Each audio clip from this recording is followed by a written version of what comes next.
Yeah, so happy World Product Day to everyone. This is one of about 50 events that's happening around the world today, all in the one day via the ProductTank community. So super exciting. This is the second year, I believe, it was really successful last year. So before I introduce our speakers, I'd probably just like to introduce or ask my co-hosts to introduce themselves. So Emily. Hey everyone, so my name is Emily Billing. I work in product at a software company locally in Melbourne, and I've been co-hosting with Meg for a year actually today, because my first meetup was Product Day last year. So really excited. This is the second one we've done online, so really glad that we can continue these even though we're all in isolation. So it gives us a really good opportunity to connect with everyone. Great. And over to you, Ben. Thank you, Meg. I'm Ben. I'm the co-organizer in Sydney. I'm really humbled to team up with the awesome folks from Melbourne.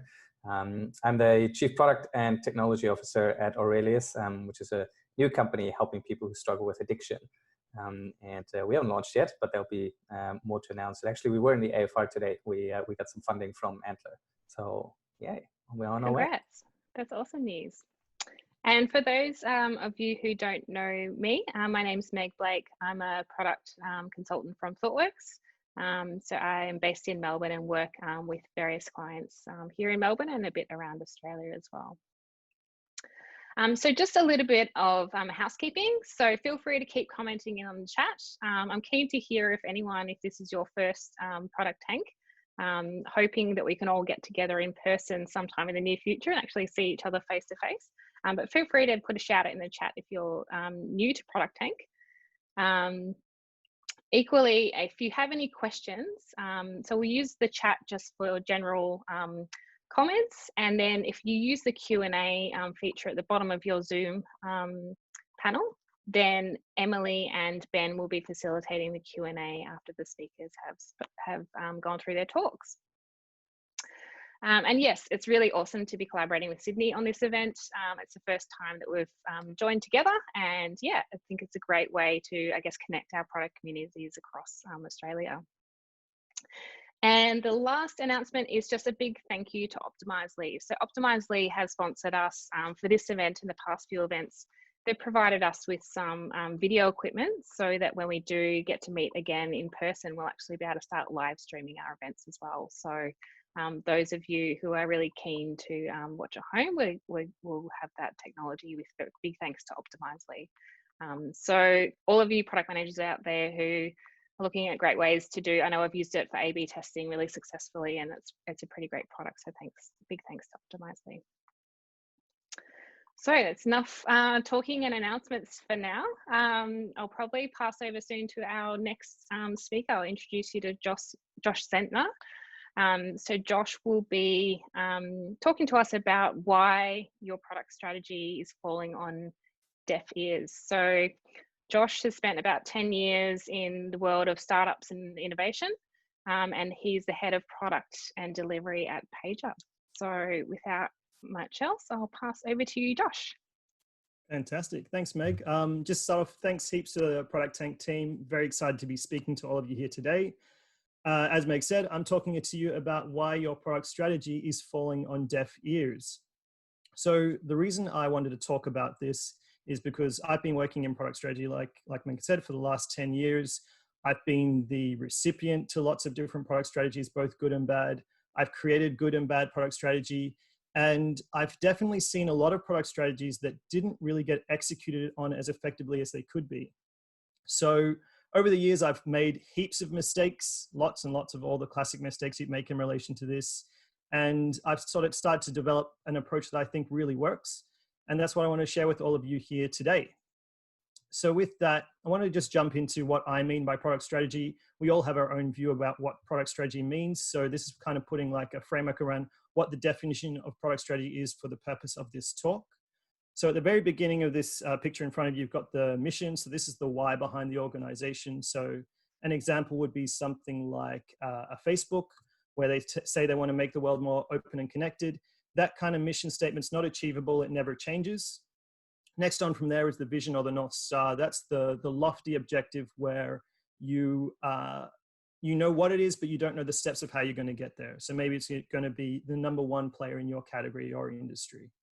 That then brings us to the product strategy. The product strategy is a bit of a what in terms of what you want to achieve. It's also a bit of a how in terms of the steps you're going to take to achieve it.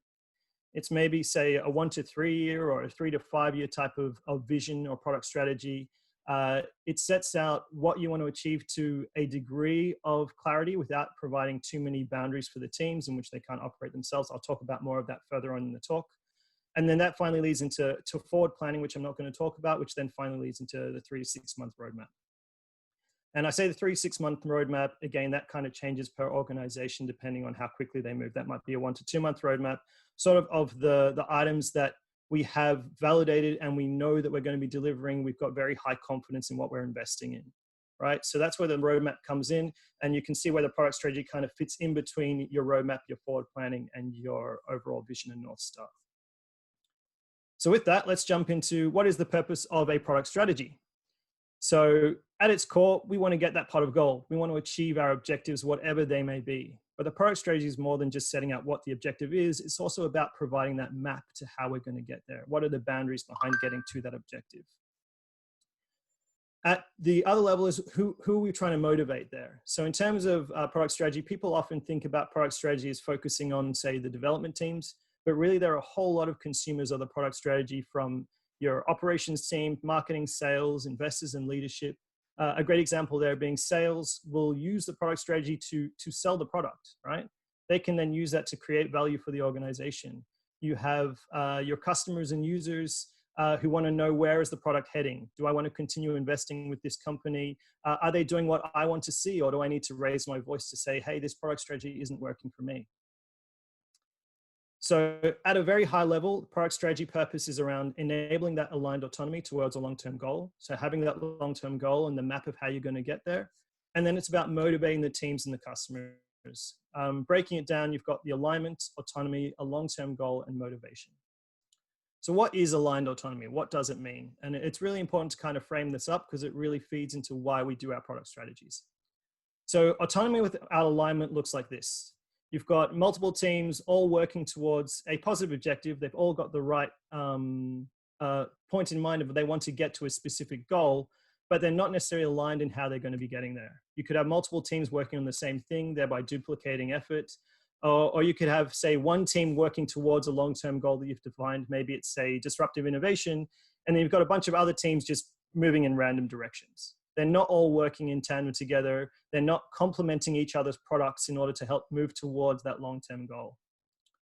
Alignment without autonomy is different. So alignment without autonomy is where you've got all the teams, they clearly know where they're moving towards, but they don't have the autonomy to move there effectively.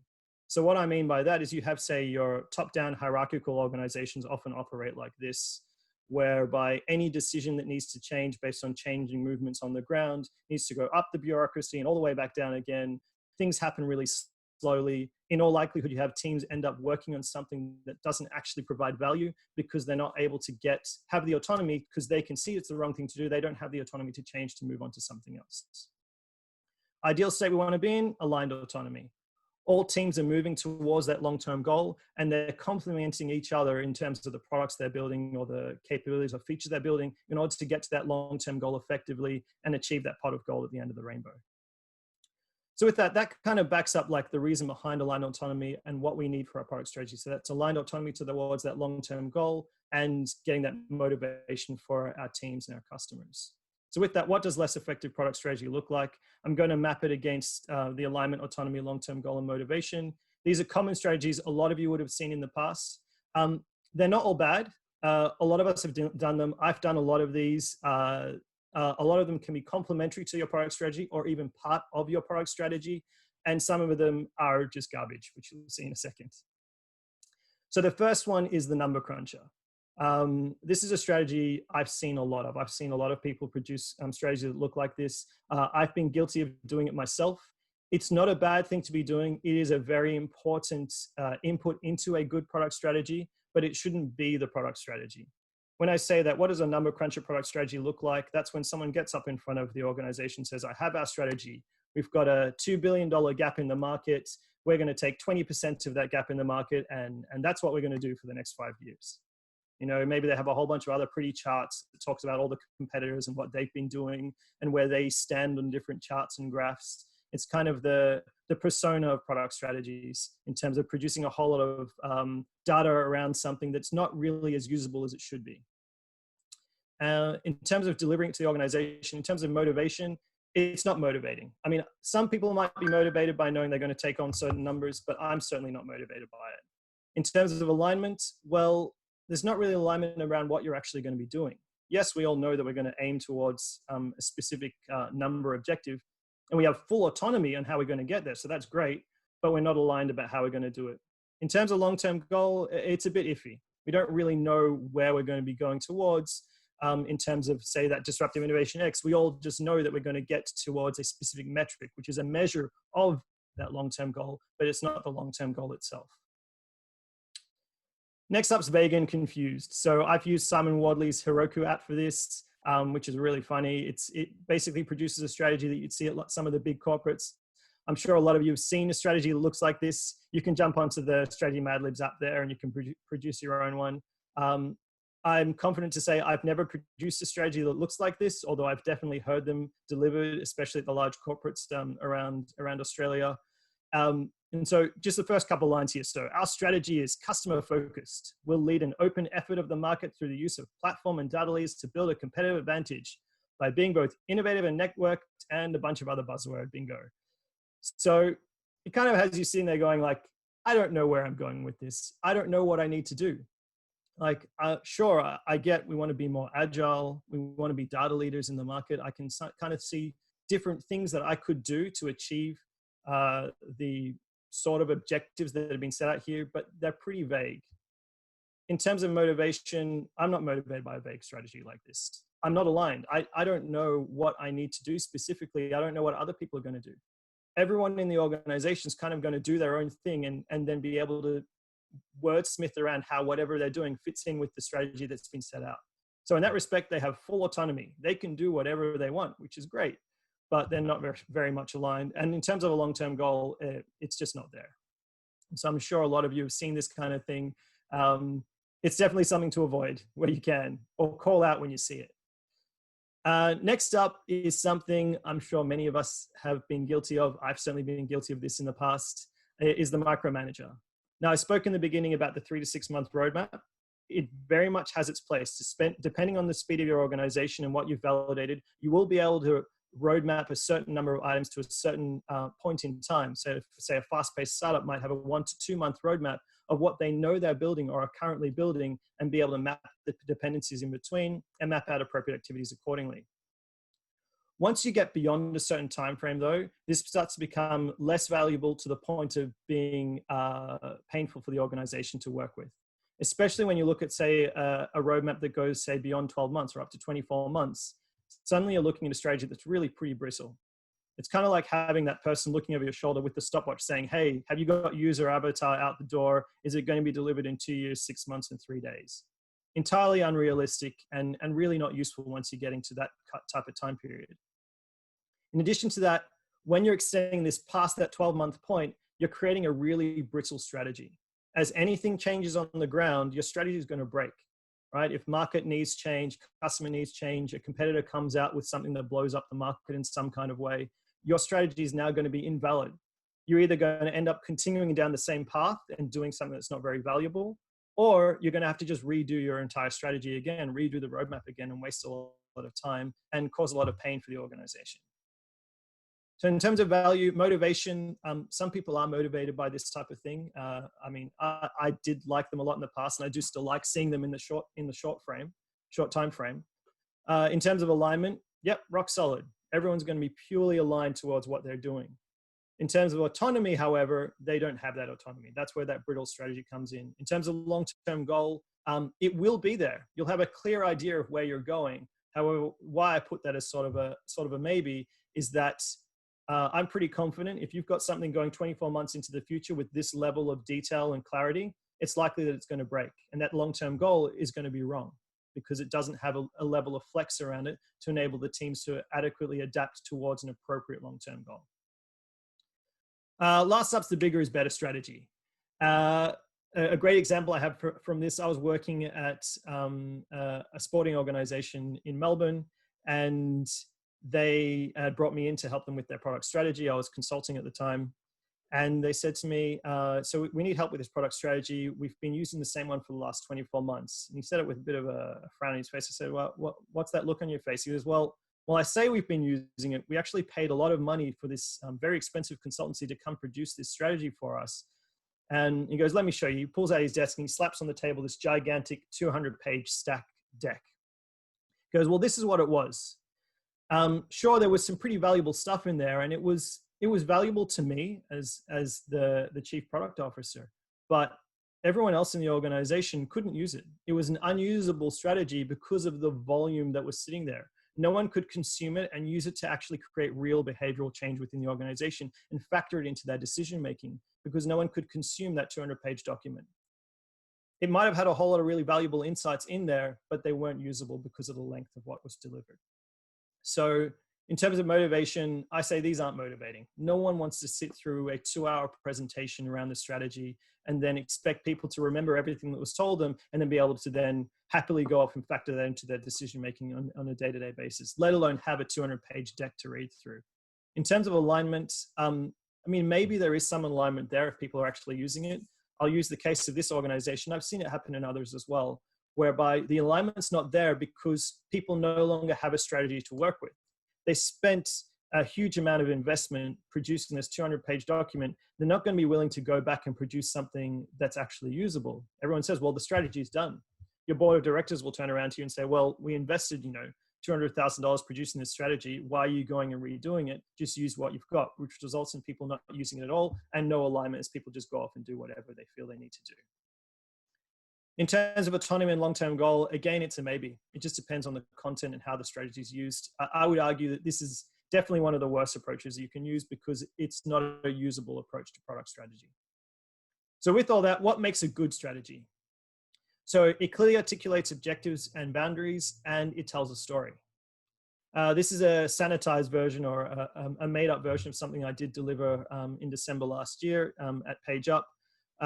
Which you can see it kind of sets out the time frame. Again, everything here is completely made up, so I'm not going to get in trouble. But it sets out the time frame at the top, and then it calls out the steps of where we're going towards our ultimate goal and objective. And there was backing that sat behind this as well. You can see the teams in terms of the level of where these items sit and where these components sit. The teams had full flexibility of how they would move to get there. A really great test of this is what's just happened recently with COVID-19.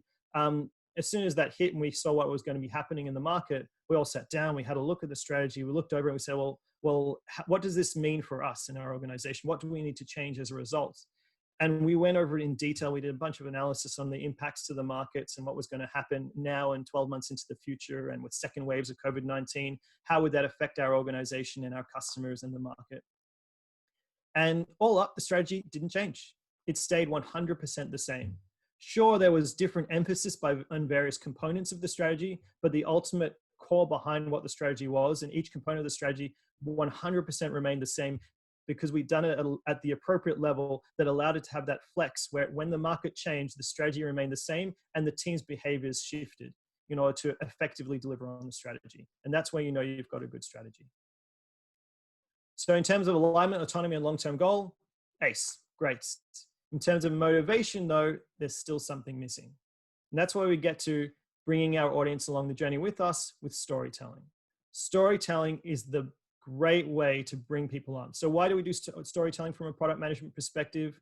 It's about building our team, about creating shared ownership, getting investment, engaging customers, explaining value, and finally creating value.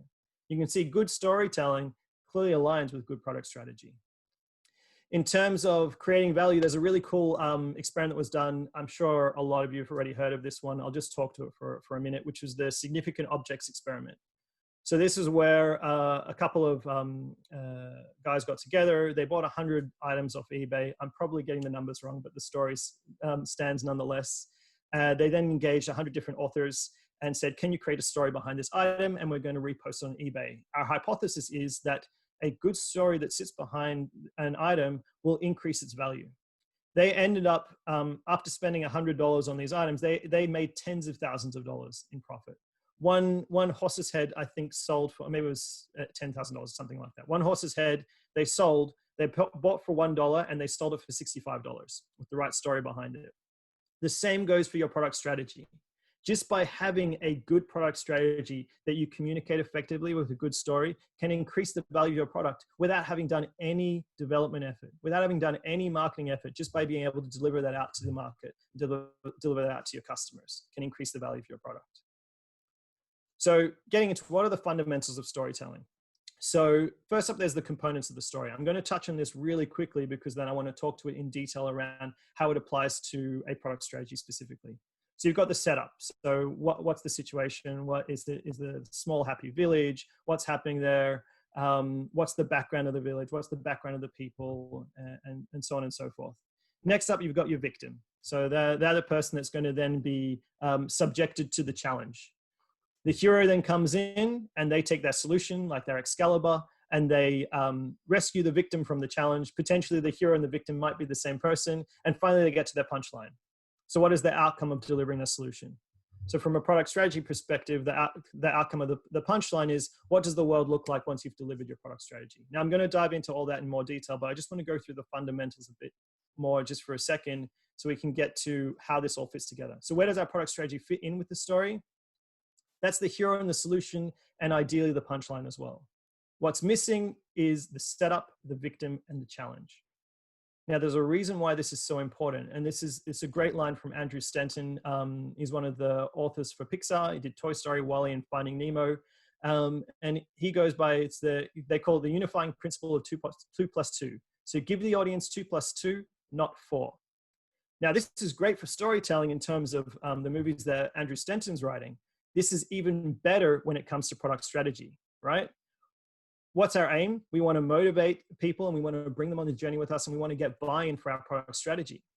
If we've done the setup effectively and introduced the victim and the challenge effectively, ideally, if you've done it in such a way that your audience who are listening are already coming to the conclusion, they're already figuring out what 4 is, so that by the time that you deliver your product strategy to them, you're actually confirming the conclusion they've already come to. That's going to massively increase your buy-in and massively increase how people buy into your product strategy, because they now feel it as their product strategy. They've come to the same conclusions as you because you've introduced it in the appropriate way. So what is happening when we tell a good story? There's some pretty cool chemical stuff that's happening. There's a neuroscientist called Paul Zak, who basically discovered that during the rising action of a story, as you introduce that setup and that victim and challenge, there's cortisol released. At the climax of the story, there's oxytocin, especially if they have empathy for the main character. And then at the happy ending at the end, dopamine is released. So why that's important for us, as oxytocin is released, as you're getting to the climax of the story, introducing the hero and the solution, and building that empathy for the victim who's facing that challenge, you've got generosity, trust, and bonding. What does that mean for us? People are going to be more open to what we're delivering to them. They're going to be more open to buying into the product strategy. What's really cool, however, is if you can nail that happy ending, if you nail that punchline, that's where you get the dopamine release. That increases focus, motivation, and better memory, especially in relation to recall. People are going to be more focused on what you're delivering. They're going to be more motivated by the story that you're telling, by the product strategy that you're delivering. And they're going to have a better ability to recall that strategy at a later time, which is exactly what you need to ensure that you get that behavior change within the organization. So with all that, what does it look like to communicate your product strategy as a story? So with the setup, this is where I'm talking about my approach here. And again, 100%, this is a templated approach that I think is a really good one to use. And with the setup, you're kind of talking about history up until how you got to the current state. So it's the history of your organization, the state of the market and why it is where it is at this current state, the history of the product and why the product is where it is currently. So where have you gotten to? And with that, you can then move into talking about the victim. Now, the victim, there's 2 common victims in relation to a product strategy that I like to use. Again, there's a whole lot of different victims. There's 2 I like to use. So one is the target customer or user. So what is the problem they're facing? What is their current solutions they have to that problem? What is the pain as a result of that? What is the pain that those victims are facing? However, there's another customer, or another victim I much prefer to use, especially when delivering a product strategy to an internal audience. If you're delivering it externally, 100% you're going to want to use your target customer and user. Internally, however, it's us. It's our team and our product. What is the challenge that we're facing? How are we going to be affected by that challenge? How are we being threatened? And how are we going to be defending and fighting back against that threat with our product strategy? So that's how I'm framing up what I'll be talking about here in the next few sections. So with the challenge, if we're talking about us and our product and company, there's a number of different threats that you can be facing. I'm just going to talk through them very briefly. We've got the alternative solutions threat. So this is our direct competitors or people providing the same solution to us, and maybe they're not a direct competitor, but they're a similar same solution. There are specialized competitor threat. So these are those coming with those small little daggers trying to do a small portion of what we do, but do it really, really well. So they're really coming in hard. This is especially the case for anyone dealing with a larger product that's maybe an incumbent in the market, are going to have a lot of specialized competitor threats, which are popping up constantly, especially in the software space. And next up is the downward and upward threat. This is hard to explain, so I've actually used a picture to explain this. This is something I was out at Qantas Hotels.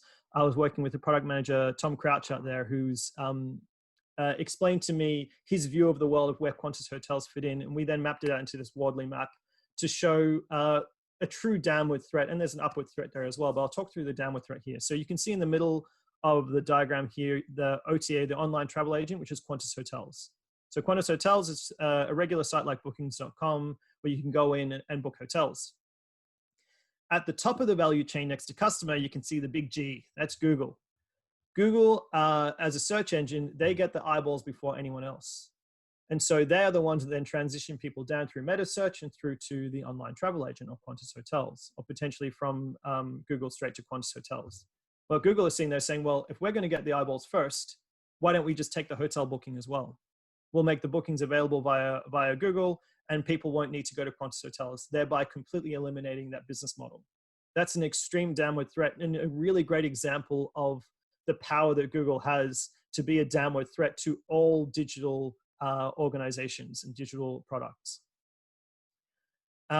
Next up there is the market threat. So this is, similar. We've got a market threat right now in terms of COVID-19. There's a whole bunch of different market threats. I'm not going to go into those in detail. I'm sure most of you know what the different types of market threats are. And then finally, disruption threat. So this is your asteroid coming out of nowhere to completely change the business model and how you're operating. And the question for yourselves is, are you going to tackle the disruption threat? Are you going to build insurance against it? Are you going to be the disruption threat? Arguably, we all face the disruption threat. Depending on what you're looking at, there might be different types of threats that you're going to face within your organization, within your product. And there might be others here that I'm sure that I haven't listed out as well. For that matter, I know that there are. It's just important that you understand what those threats are and can frame them up in a way that when you deliver your story, your entire organization, from someone who's just joined yesterday straight out of university to someone who's been in the organization for 20 years, can all relate to and understand and empathize with the threat and understand why we need to combat it. How do we combat it? We bring in the hero. The hero, in this case, is us. It's our team. It's the people actually building and executing on the strategy. Our Excalibur is the product strategy. So this is where you really need to walk through the product strategy and show how your strategy is combating the threat, right? And so an example here, so I spoke about the downward threat here. Are you defending against the downward threat only, or are you also doing an offensive attack as well? Or is it purely offensive? You're not going to defend at all. The example I have here, this is again a sanitized version of something that I've used with PageUp most recently, where you can see this represents in the middle was the product concept or the components of the strategy. And you can see how it's defending against various threats. It's offensive in some way as well. Ideally, if you can have something that's both defensive and offensive, that's the ideal type of component for your strategy. Important call out here as well is you can see that there's offensive swords coming in from the green and yellow boxes, which are not being defended against.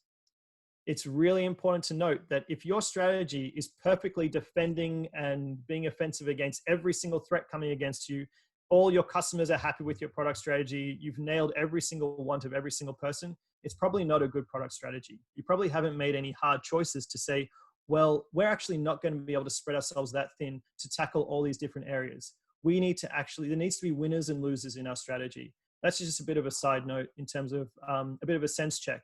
If there are no losers, you probably need to assess, are you really allocating capacity effectively across your teams? Finally, you get to the punchline. So we've gone through our setup. We've gone through our hero who's going to be tackling the challenge with our solution, our product strategy. Our punchline, we're kind of getting the crystal ball out.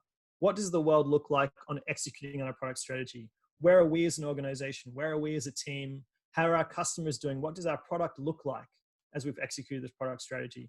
And this is where you're really nailing that punchline and getting that dopamine hit with your happy ending. So that's what product strategy looks like as a story. And now we're essentially done for the most part with the beginning. And the reason I included this next part as well, this is a big mistake that I've made just recently, which is why I'm talking about it here. It's something that I have not done well, which is ensuring the continuous communication of your strategy. So I've been thinking about it a lot, and this is almost me talking to myself of the things that I need to be doing better. And hopefully when you're going through this type of thing, you kind of can take this on and not make the same mistakes that I made. Having regular communication in relevant mediums around what the product strategy is and how you're going, clearly being able to tie the day-to-day effort and investment with the overall strategy.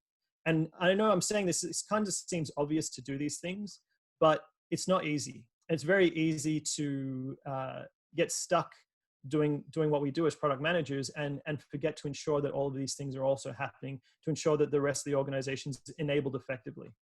And the last one there is demonstrating the strategy progress in a way that people can relate to. I don't have the answers to these. Like I said, I haven't done it particularly well, but I do know that we do need to do it well in order to ensure that our product strategy is effective. So putting it all together, you obviously have your build up to your product strategy, which enables it to be effective. I'm not going to go into this in detail because I know that we're running a bit low on time, but just to say that the product strategy doesn't pop out of thin air. There's a lot of work that goes in behind it to make it effective. So key takeaways, enable aligned autonomy towards that long-term goal and motivating your team and your customers are the key reasons for doing a product strategy from my perspective. A good product strategy clearly articulates objectives and boundaries, and it tells a story. If you're going to be telling a story, you've got the keys of what you need to do to tell a good story. Ensure you're following the appropriate components. And lastly, the journey is always better with the right company.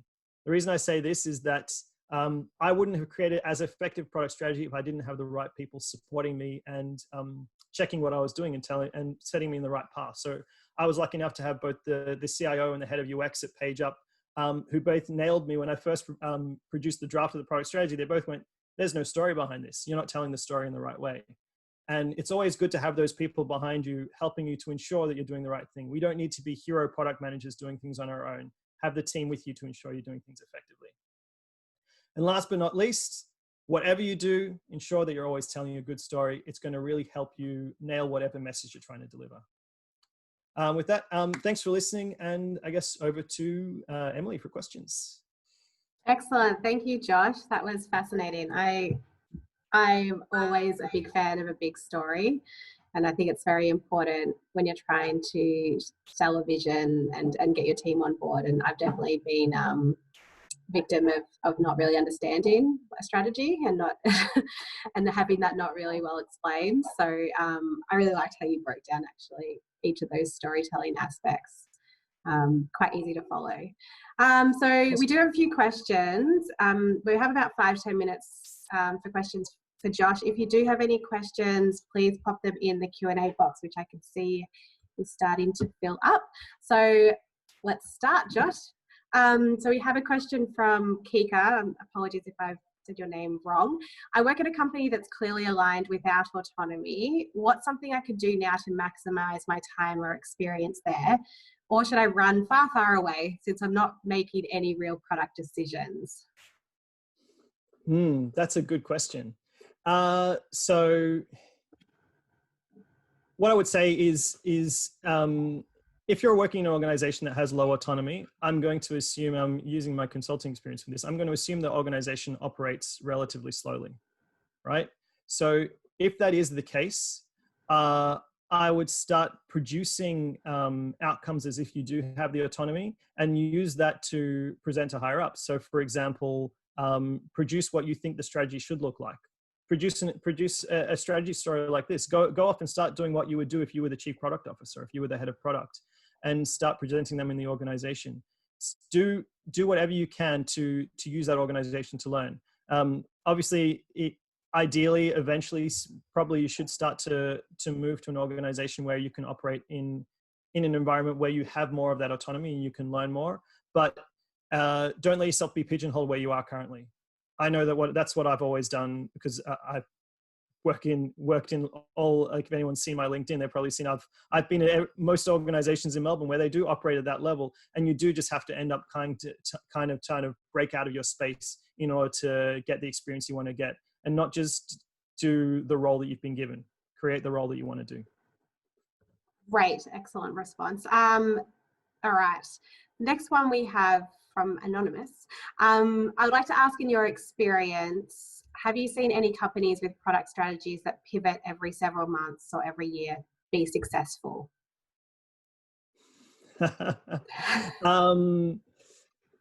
I think the only organizations that can pivot at that speed would be a really small startup, right? In which case it makes sense for them to do that. It makes sense for them to move quickly to ensure they're chasing where they need to be, because they haven't yet found their space. If you're in an organization that's found its place and has like a large customer base, and they're an incumbent within the market, let's say hypothetically, if that strategy is flicking around constantly, it's likely that they're not going to ever be able to achieve any type of long-term goal, because they'll always be moving from one thing to another. Yeah, so that's what I have to say on that. Great. And then we have a question from Craig. I think you did cover off some of this, but with threats, should you focus on one or many when delivering a strategy? Yep. So in my example, I focused on a number. I had 3 different types of threats that I was using. It's up to, or maybe I even have 4 different types of threats. It doesn't matter how many you're focusing on, as long as you have a way to address it effectively. And again, there's nothing wrong with talking about the real threats that are facing the team that you're not going to be addressing. So if there are very significant threats that you realize your product strategy is not going to address, there's nothing wrong with calling it out to create it part of the story, to show the need to really focus on the threats that you can focus on. Great. We have a question from Michael. Who would, I've lost it. Who would you, or do you typically empower to continue to communicate the product strategy in the company or in a company? And where do you feel that responsibility lies? So just so around the where does the responsibility lie for the continuous communication of a product strategy to the company? Right.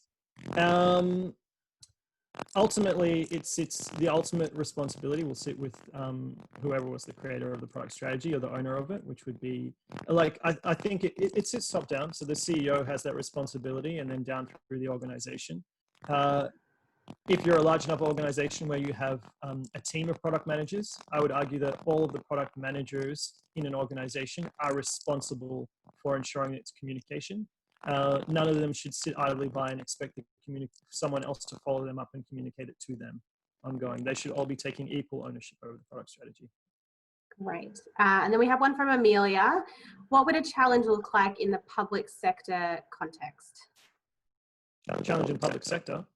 So there's... Sorry, Josh, your microphone's a bit roboty. I don't know if anyone else is hearing that. Yeah, I'm seeing nods.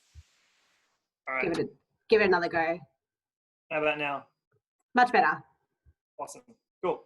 So I unplugged the very expensive microphone, and I'm now using the other one. So there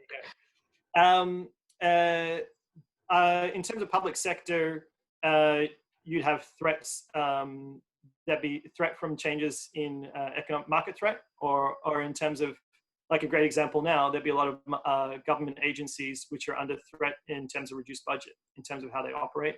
There's threats to how they can be successful in their operations. There's threats to the people that they're serving in the way that they operate. So COVID-19 is a fantastic example of that. We'd have the unemployment agencies are suffering some serious threats right now to how they're operating and the way that they're able to service the communities. Again, it's contextual, but that's a great example where there'd be heaps of threats out there that you can focus on that people can really empathize with. So you can create, as a government agency and public sector, you can create some really good stories that people can create some really strong empathy for.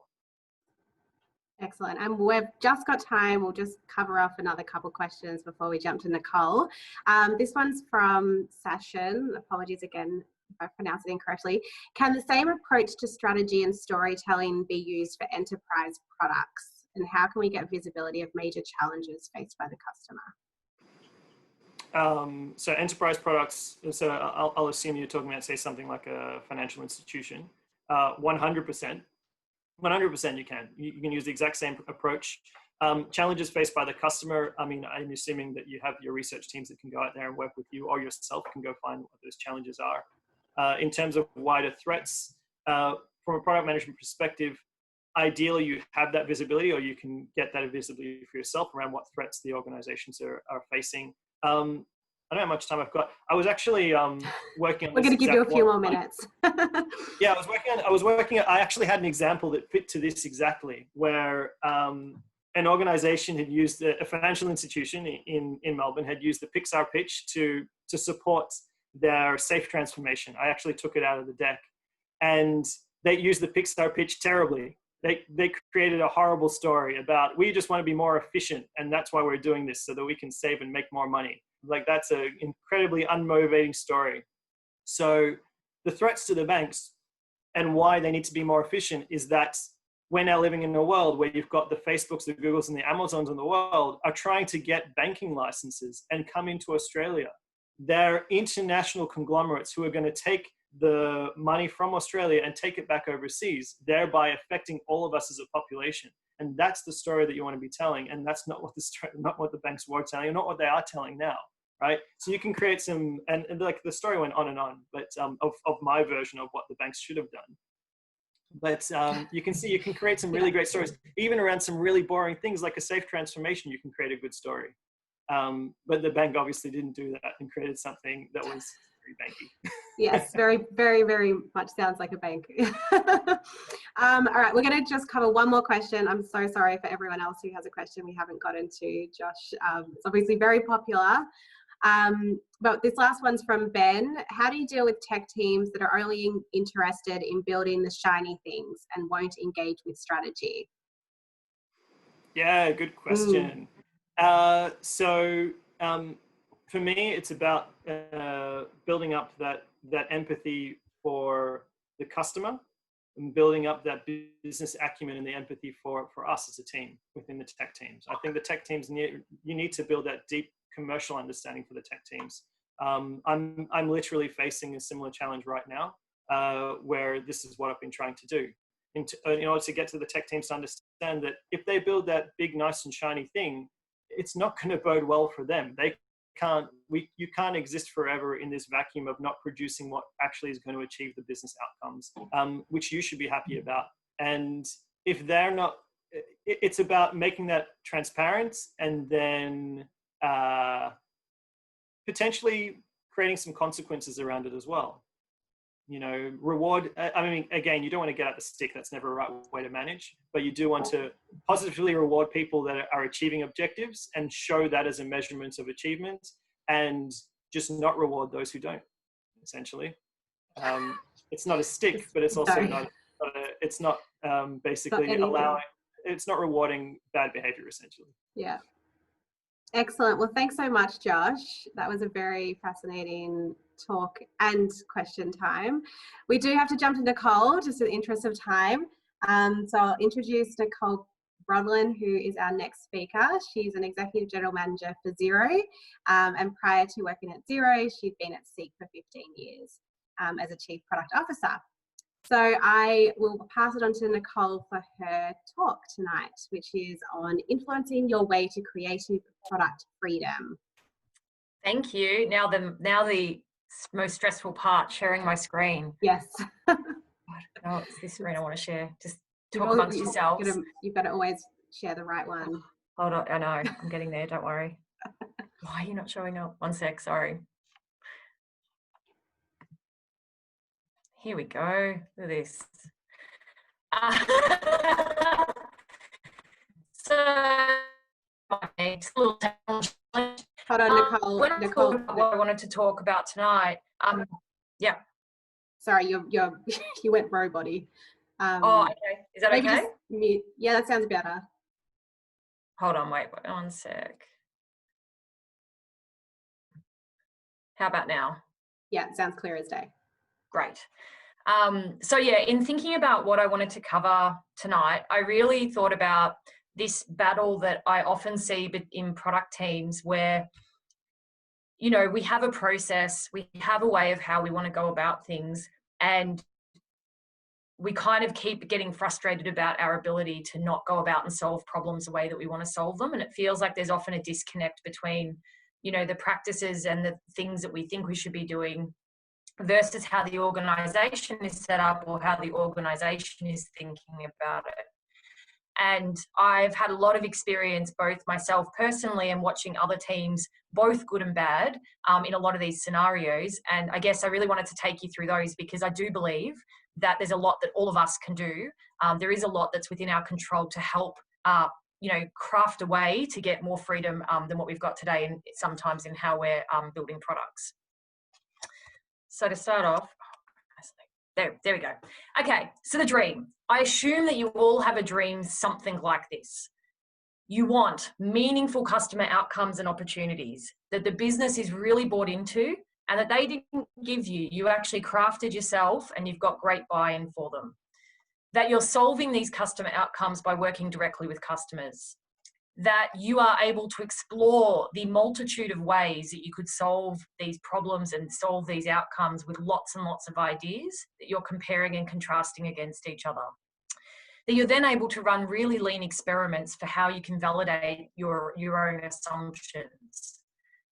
And so then by the time you're actually building something, you have high confidence in its success because you know that you validated the core assumptions with your customers.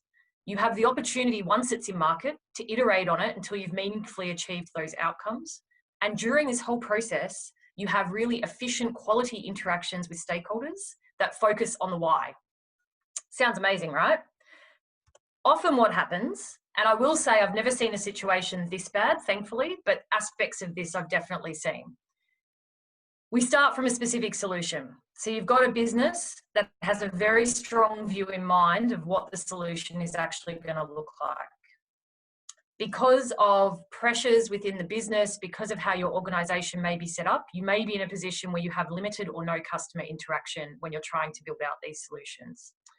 Because the business has such a strong idea on what they want to build, you're not actually able to explore that many different ideas because you just don't have the buy-in for it. Again, because people have such strong views of what the solution might look like, you're able to do its limited assumption testing or experimentation pre-build. You can often have this urgency of we just need to get it out. And so any experimentation you're doing along the way can be seen as holding things up. In some occasions, because you're also popular, you've already been assigned to something else post-launch, which means that you're given very little room to actually iterate on it. And then from a stakeholder perspective, you're having lots of stakeholder meetings. I thought I'd be nice, of mixed value. So you will have some that will be good, but you will have some where you feel like you're hitting your head against the wall. And you will likely be frustrated because you feel like the focus is on the specific details of the solution. And so the conversations aren't often at the right level. So what went wrong? How did we get there? We had great ambitions. What happened? The first thing is close your eyes for a second, think about your stakeholders and put yourself in their shoes. Now, you know, I am a senior stakeholder. I've also not been a senior stakeholder, so I've seen kind of both sides. Your senior stakeholders usually have a massive portfolio of things that they're looking after. So they're context switching across 20 to 30, if not more, different things, sometimes in any one day. They know that they believe your product or your initiative is important, but they actually haven't had the breadth of time to think about it. So often they've got gut instincts, or they've been sold a beautiful story, just as like Josh was talking about before. And so they know that something's important, but they haven't had the time to deeply think about it. They also, their success in the entire organization is pinned to what you're doing. However, in a lot of cases, they have very little interaction with you.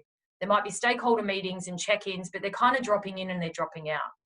And so they want to believe that everything's going well, but they're not getting the full picture in a lot of cases. And so you can imagine that in a lot of cases, they're having to assume. They're having to assume what's going well, and they're also having to assume what's not going well. On top of this, you've got to add then that as humans, which stakeholders are, they are wired to want certainty. So if you go back to evolutionary times, we are all flawed in our decision making. It comes from a good place because we had to make a quick decision about whether to run or be eaten by a lion. But the problem with that is there's all these biases that have been introduced. And so, you know, there's things like narrow framing. We start from a this or that decision instead of wider. We are overconfident. So we often believe that we know how the future is going to play out with more certainty than we really should. And so there's all these biases. And then, of course, you've got sunk cost fallacy. So as soon as you've been investing too much time in something, your stakeholders don't want to see that investment go to waste. As we all know, our product processes, like most things, actually have really, really high degrees of uncertainty in it. But, you know, imagine sitting in front of your stakeholders and being really honest with them about all the uncertainty, about all the things you don't know. That's going to make everybody really uncomfortable. And then they're going to help. They're going to help you come up with the answer, because in most cases, they will have such a gut instinct to the answer that they're going to think you just need more help. On top of that, you've also got trust. So there's been a lot of research done on trust, and the fact that trust is probably like the one foundation thing that you need in an organization, if not anything else, to make it successful. Trust also equates to time and cost. So if you have high levels of trust within your organization, things are going faster and they're costing less. If you have low levels of trust, things are going slower and they're costing more. And really what this means is like a level of confidence that people have in you. And so, you know, trust is confidence. The opposite of trust is suspicion. Now, I'm not saying our stakeholders want to be suspicious of us, or that I want to be suspicious of anybody. Everyone comes from good intent. But if you think about all those things I was talking about before, all the differing priorities, flying in and flying out, it's hard for them to build confidence. And so I think there's a real key around how we can help do that. Then if you think of influence, so in influencing, we want to have an effect on the outcome. We want to have an effect on the situation, on the relationship, and the behaviors that exist. So to get our creative freedom, to try and live the dream, the best thing we can do is influence our stakeholders to manage their need for certainty. And that's an inherent need that we all have, and build up levels of trust within the organization. So I thought I'd cover, and this is based on research. There's a really good book called Speed of Trust, if anyone's read it. But there's been a lot of research done into what are the behaviors of high trust people. I haven't picked all the behaviors because I think there was 13 in there, and I would definitely run out of time. But I picked the ones that I believe in product are most relevant. And so what I'm going to do is run through these at the top level, and then for each, what I've done is summarize them and talked about examples that I have seen work really well, either through things that I've done myself, through things that haven't worked well, and things that I've seen my teams do. So, you know, the behavior of talking straight. I like the fact that, you know, this needs to be tempered by skill, tact, and good judgment. You've got creating transparency, delivering results, getting better, confronting reality, clarifying expectations, and practicing accountability and keeping commitments. So I got really carried away with colors, by the way. It's like I did PowerPoint for my first time. I don't know what happened. The summary of this though, be honest, tell the truth, let people know where you stand, don't leave false impressions. And Josh's, I really liked Josh's, we did not connect at all before we did our presentations, but I really liked it because it had a lot of elements I wanted to talk about. again, in your mind, some stakeholders, you've got a monthly check-in with them, and they think about your product, but they don't think about it that often. And so they come in and they're like, okay, what is this again? And where are you at? And so you have to have a really strong narrative for your problem space. You need, and I would keep it tight and really focus on the problem you're solving, the key outcomes you're trying to drive, why it's important, how will we know if we're successful, and also start to communicate your levels of confidence with certain things, and also flag what we don't know or big assumptions that are underlying things. As kind of humans, we have this innate desire to want to talk specifically about things. Our stakeholders are no different. When they're talking specifically, they often don't know the impact that that's having on our process. They don't know that that's then driving all these behaviours and making life hard for us. So what we can do is we can tell a very clear story, and we can also make sure that we keep reminding people about, sometimes there are huge assumptions that underpin some of our ideas. And you will often feel like, my stakeholders don't care. They just want to go. And sometimes it's just because we're not putting it in front of their face. Always make sure, what I always try and say, and some of the people that are on the call that work for me will laugh at this, but I totally stress, like, have your 2 or 3 slides that you use every time. Like, repetition in this space is important, and it works. And the other part I'd say on talking straight, if you've got issues, if something has gone wrong on your project, it could be scope, it could be timelines, it could be you discovered something you hadn't thought of. I think sometimes we often wait until we've got an answer because we're worried and we feel like we need to come with options, we need to come with the recommendation. The challenge with that is, if you want to build trust, you're going to build more trust by flagging things early. And so I've seen some great conversations where I've had product managers say, look, we've got this situation, we're still getting underneath it, we'll come back to you as soon as we've got more. We wanted to make sure you knew about it. It's really great because then as a leader, you start to feel like, my team have this. Not only do they have it, I know they're going to keep me engaged when stuff matters. And so again, it just helps build that level of trust for you. I told you I went crazy with the colors. Next one, clarify expectations. So disclose and discover expectations. Discuss them, validate them. And my favorite one, don't assume that expectations are clear or shared. I think often in a lot of cases, and I've had many, many examples of this, where I would be sitting with senior stakeholders, so peers of mine, a team would be months into building something, and we'd be having a conversation, and I would realize we are not all on the same page about what this solution's trying to do. We think this is solving different problems. And then you have to have this very awkward moment. We have to try and create a safe space and talk about what problem I think it's solving. And you can actually realize that we're all on the same page. We're all on the wrong page.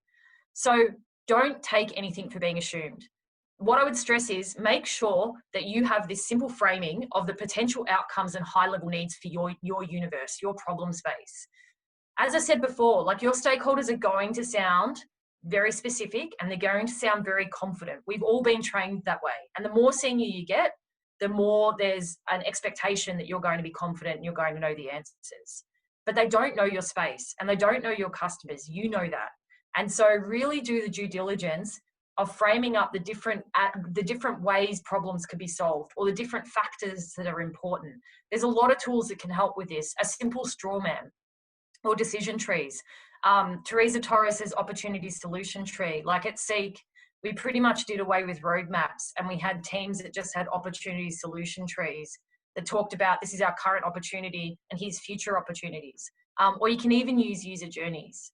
I think then once you've also got that frame of your universe at a really high level, the other thing you can do is then when people give you very specific solutions, and I've had this done to me. I remember talking to one of my team members and I said, everyone's getting really excited about this one particular solution. And he said, that's great, but here's my universe. And he had an opportunity solution tree.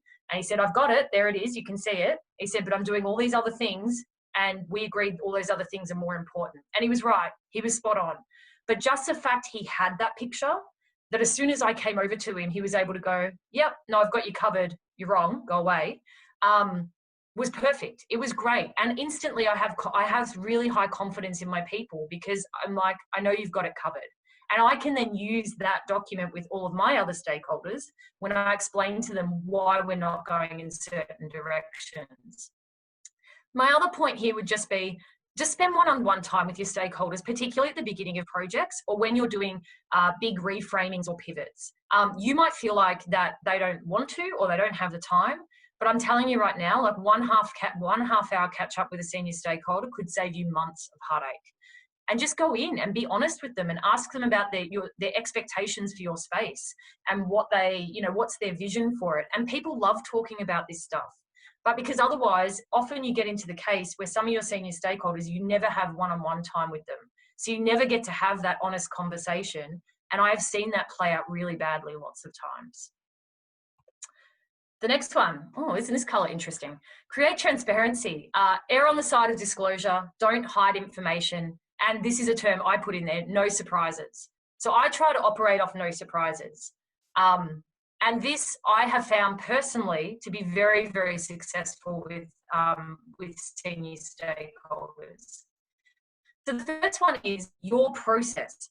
So often we're really upset that people are not letting us, do our process, and when they're not letting us discover and develop products the way we want to do it. They don't know. They don't know what our process is. And so if you think back what I said earlier about our stakeholders want certainty, because as humans we all do, and we know we can't give certainty. What you can be certain on though is you can be certain on your process.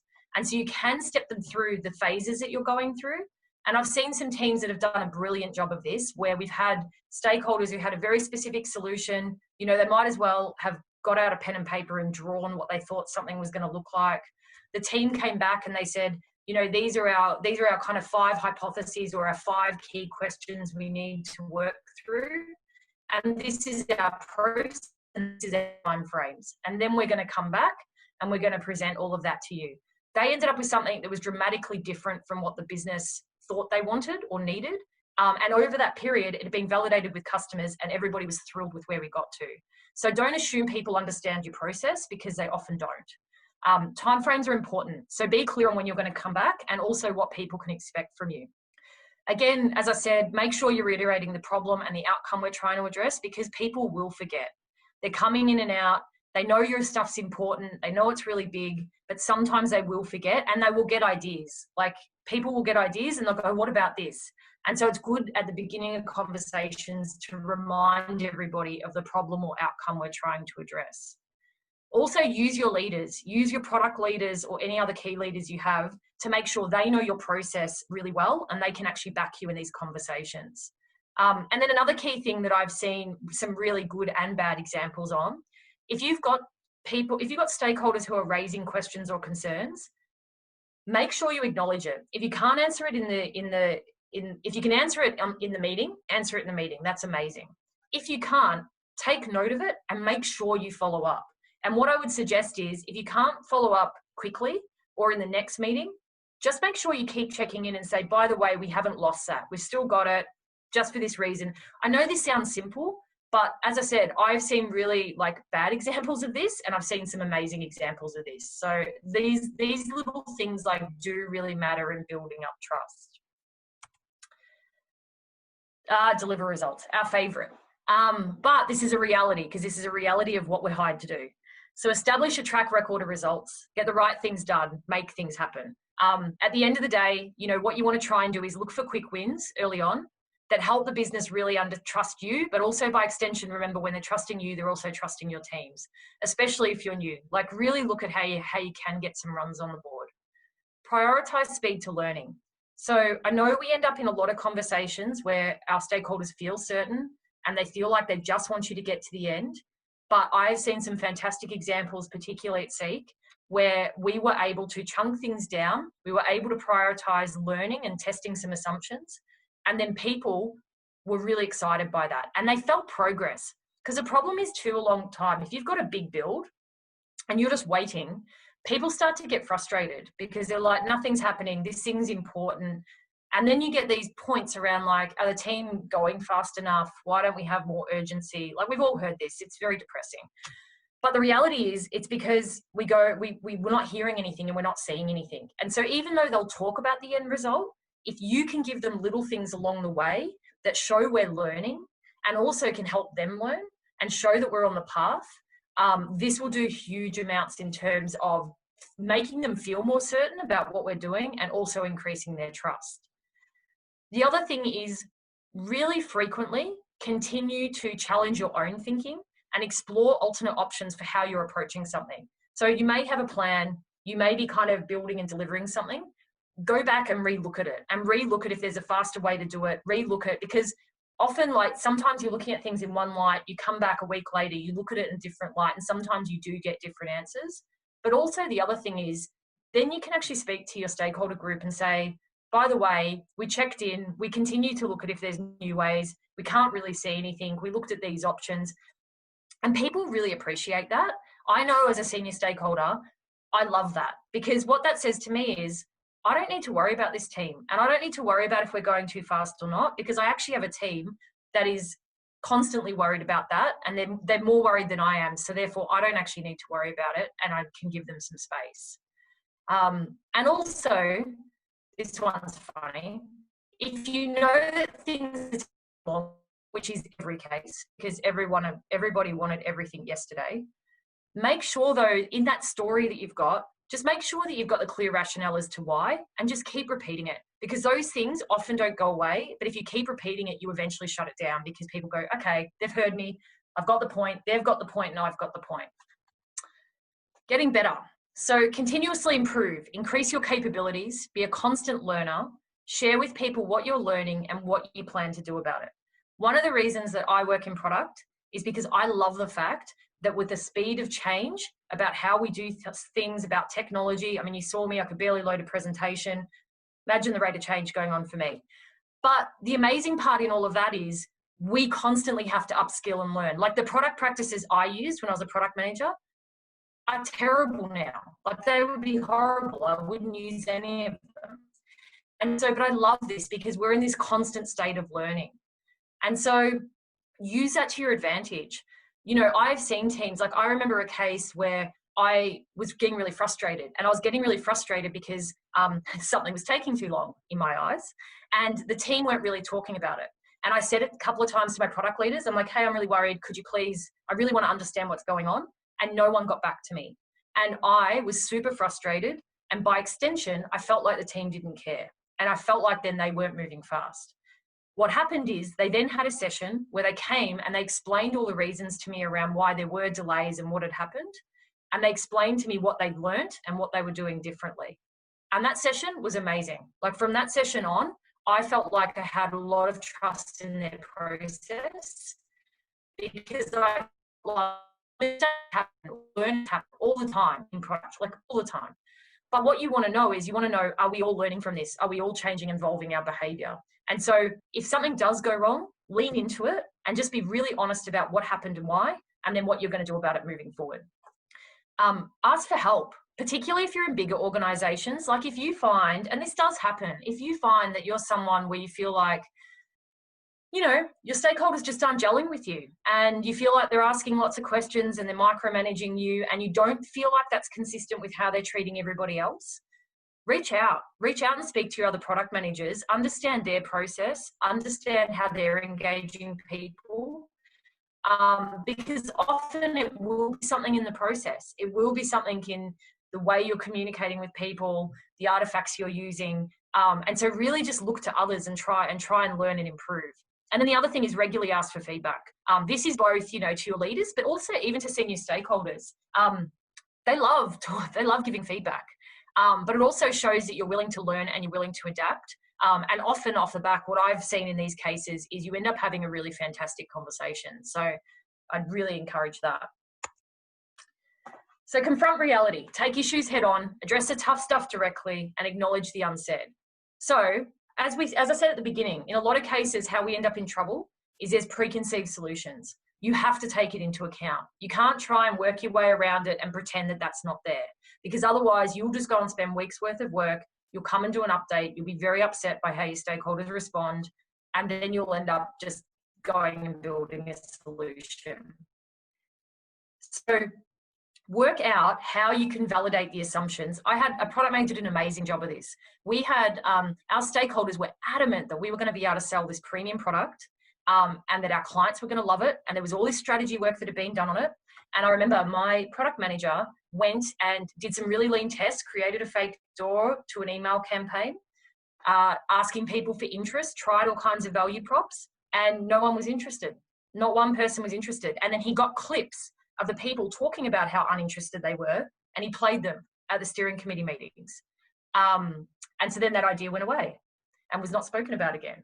But so you've got to try and work out, if you know something's a big problem, you can't just try and ignore it. You've got to lean into it and go, okay, how do I pull apart what I think the problem is with this, and how do I try and work out how I show others? Be really honest about, you know, any concerns you have. But as I said, like, be clear on what you're going to do about it. It's really challenging as a senior stakeholder if you say you've got concerns, but you're not sure what to do about it or how to get us to a resolution, because then it becomes your opinion versus my opinion. So make sure you're really clear on what you're going to do about it and how you draw it to resolution. The other thing is trust your instincts. If you are dealing with a stakeholder and you feel like things are unclear, if you feel like there is misalignment and you can sense a lot of concern, you're probably right. There's something there. Like, you're generally not going to be wrong. So be proactive. You know, I've definitely seen sessions where, you know, a session will be going terribly and you go, hey, can I just call time out? Like, can we just stop for 5 minutes? Are we okay with the conversation we're having? Do we feel okay about where things are at? And often, in most cases, there's something there's something else going on.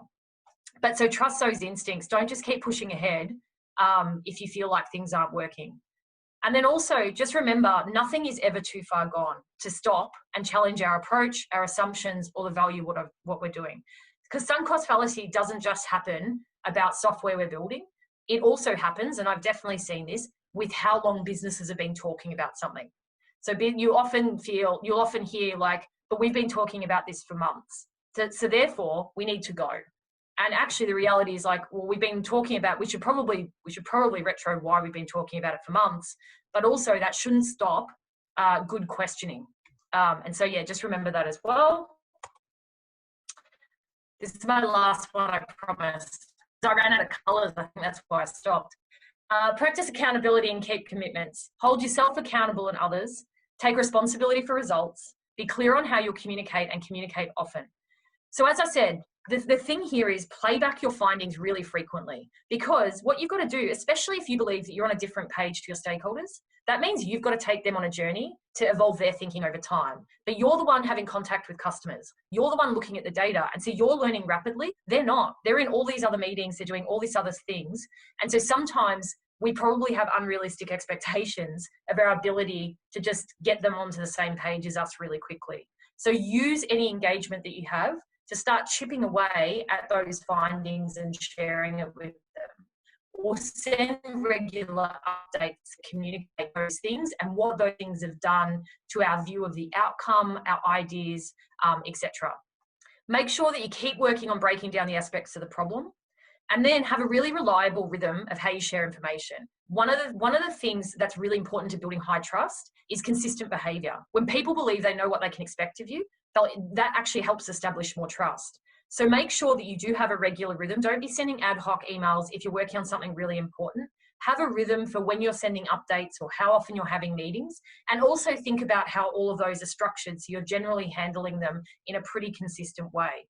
And also think about the different engagement. If you've got decision makers versus interested parties versus people you're dependent on, put a little bit of structure into that in the beginning, and it pays off dividends.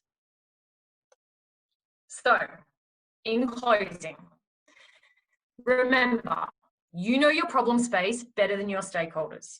You need to help people clearly understand your thinking and approach, because that's what they're often trying to get to. Like, where suspicion comes from, or lack of trust, or micromanagement, it comes because they're not sure about our process and approach, and they're not sure if we've thought about everything. So really help people understand that. Make sure that your product development process reduces the impacts of your biases and increases your confidence in how we're solving problems. Try to understand your stakeholders just like you would a customer. Then you can work with them on understanding different levels of confidence, assumptions, and how you plan to work on this over time. And the more people trust you and have clarity and therefore certainty on your approach, you will get more creative freedom. And I've seen lots and lots of teams have lots of success with that. It can sometimes feel like it's taking a long time and you've got to stay with it. But I can tell you, I've seen plenty of examples where we do get there in the end. And that's me done. So I think I'll now throw over to Ben for Q&A. Oh God, I've got to stop sharing. Awesome. Thank you so much, Nicole. That was a fantastic talk. I like the depth and breadth you've gone into with your experience. Now we've got a first question here from Keika from Singapore. If I boil it down, is how do you build trust if you're sort of the new guy or gal in a company where everyone has lots of experience in industry, and you know, a lot of professional industry, people who are, you know, potentially a whole bunch older than you, or at least they feel like they are.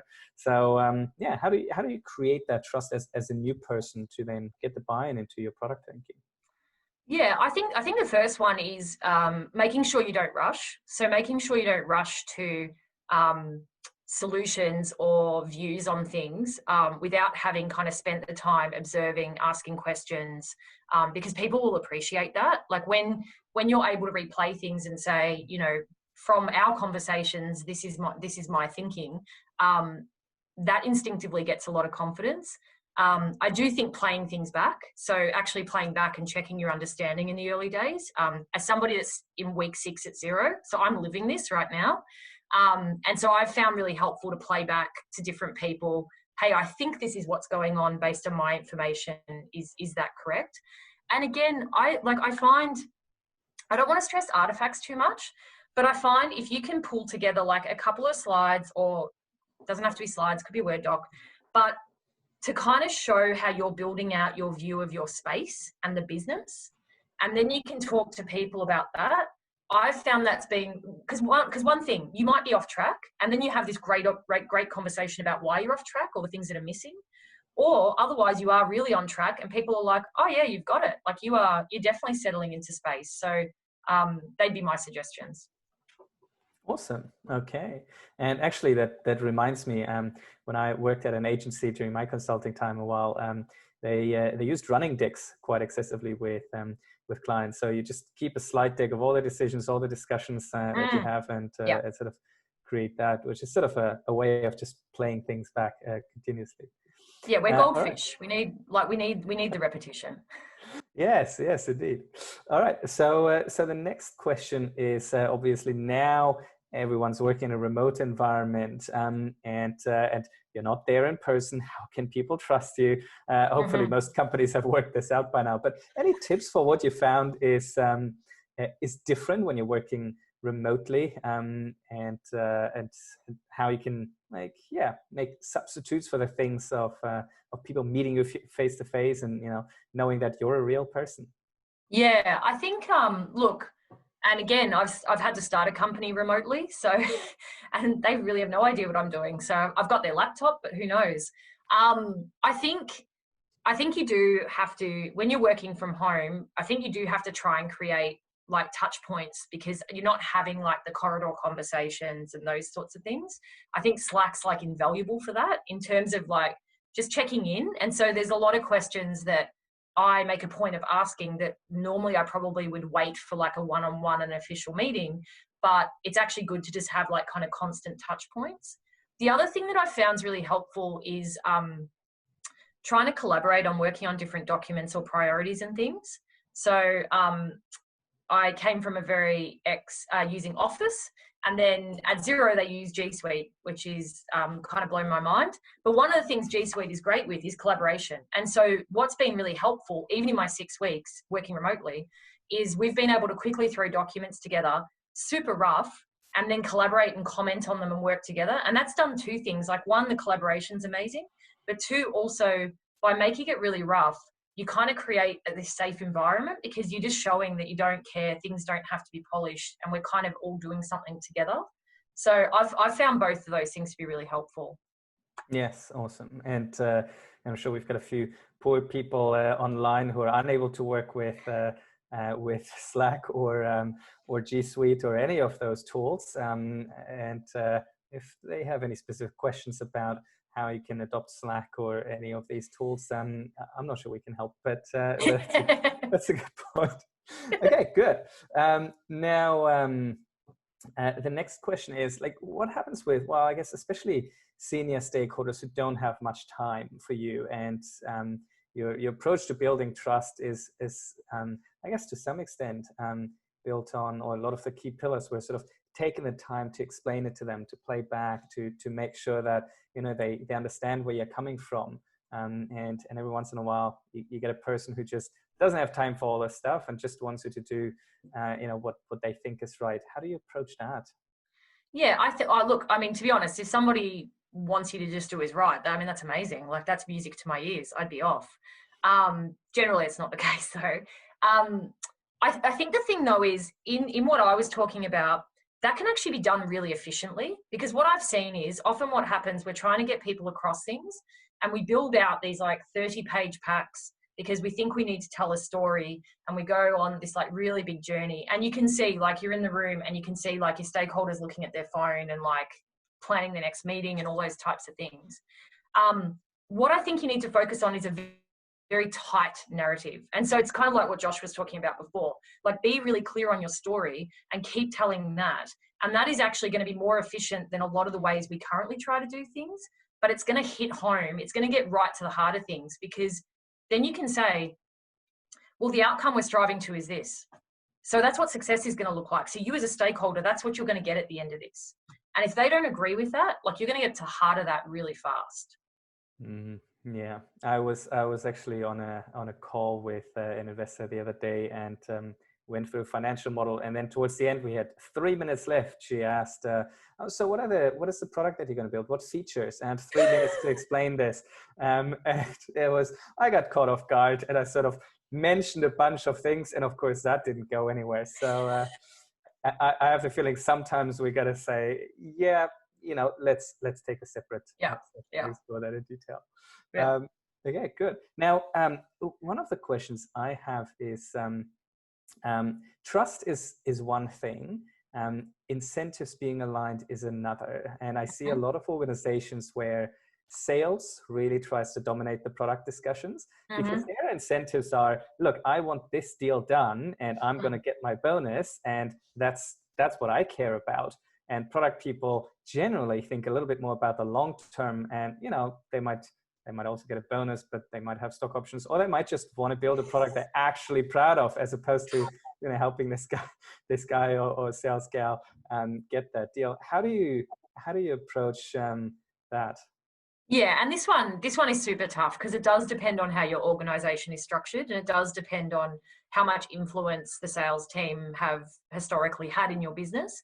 But I find what's really good about this, because again, if you think of the narrow framing that we all pretty much have, if sales are presenting an option, like, that sounds amazing. To most people, that'll sound exciting, particularly because it's got dollars attached to it. And they're not thinking of all the opportunity costs. They're not thinking of all the other things that you could be doing. And so I think our role as product is how we can articulate what are the other things that we could be doing with that time and with that investment. And so you're not going to win everyone, but at least then the business, and you're being really honest about, well, just so we know, we're actually trading off this key customer outcome that we think we could go and achieve. And then you start to have a more meaningful conversation. Yeah, I've always thought that product managers should actually be judged a lot more by what they haven't built, as opposed to all the stuff they've built. But I've yet to see a CV that says, well, here are all the great ideas I said no to. Still to talk about our achievements. Okay, so one more question from Anonymous. If you're pitching to a group of stakeholders remotely, and you can see them, you know, by reading the room and knowing they're multitasking, etc., how do you tell if they're engaged? Yeah, look, it's a hard one, and I think sometimes a challenging thing with presentations is because everybody else is participants, and so it does mean that. So, you know, obviously on Zoom, particularly remotely, how do you know if they're engaged? Well, you can tell if people are looking down at their phone. You can tell if they're kind of like looking at their second screen and those sorts of things. It's tough, but you can see some of those visual cues that let you know. You can also sometimes tell, like, stakeholders, particularly senior ones, they'll actually try and hurry you along. So you'll often hear it because they're going, yep, no, got that, and you're like, okay, yep. And what I've found challenging in those situations is we want to stick to our story. Like, we've got our story, we rehearsed it, and we are like, even if you don't want to hear it, I'm going to sit here and I'm going to tell it to you. And what I would say the best advice I could give you is do not do that. If you feel like people aren't interested, if you feel like it's not going well, there's a couple of ways you can do it. One is, if you feel confident enough, you can adjust on the spot and kind of go, okay, well, it feels like this part is not that interesting, so why don't I skip over that and get to the next part? The other thing you can do, if you feel even more confident than that, is you can actually kind of face it and say, hey, I just want to do a quick check-in. Is this relevant to everybody? Is everyone getting something out of this? Or like, should we jump to something else? People really respect that, because particularly senior stakeholders, their time is precious. They're working back to back the entire day. And so you'll get a lot of respect by actually just calling it and asking them what they want to do next. Yeah. I also find pinging questions back to them to make them sort of wake up. Yes. and think about a response is good, unless they feel embarrassed because they haven't listened. Awesome. Okay. How do you structure your message for stakeholders who are very busy and who you need help from? Yeah, I think in that case, I always try to keep things at a high level, because really what we're trying to do is we're trying to keep stakeholders out of the how. Like, we want to be sorting out the how. So what you want to do is you want to try and keep them at the level of, why is what I'm solving important? Like, what are you going to get out of this? And then as I said before, like, some broad themes about how you're thinking about your space or your area. But then also what I would do is I'd be very clear on what you need from them.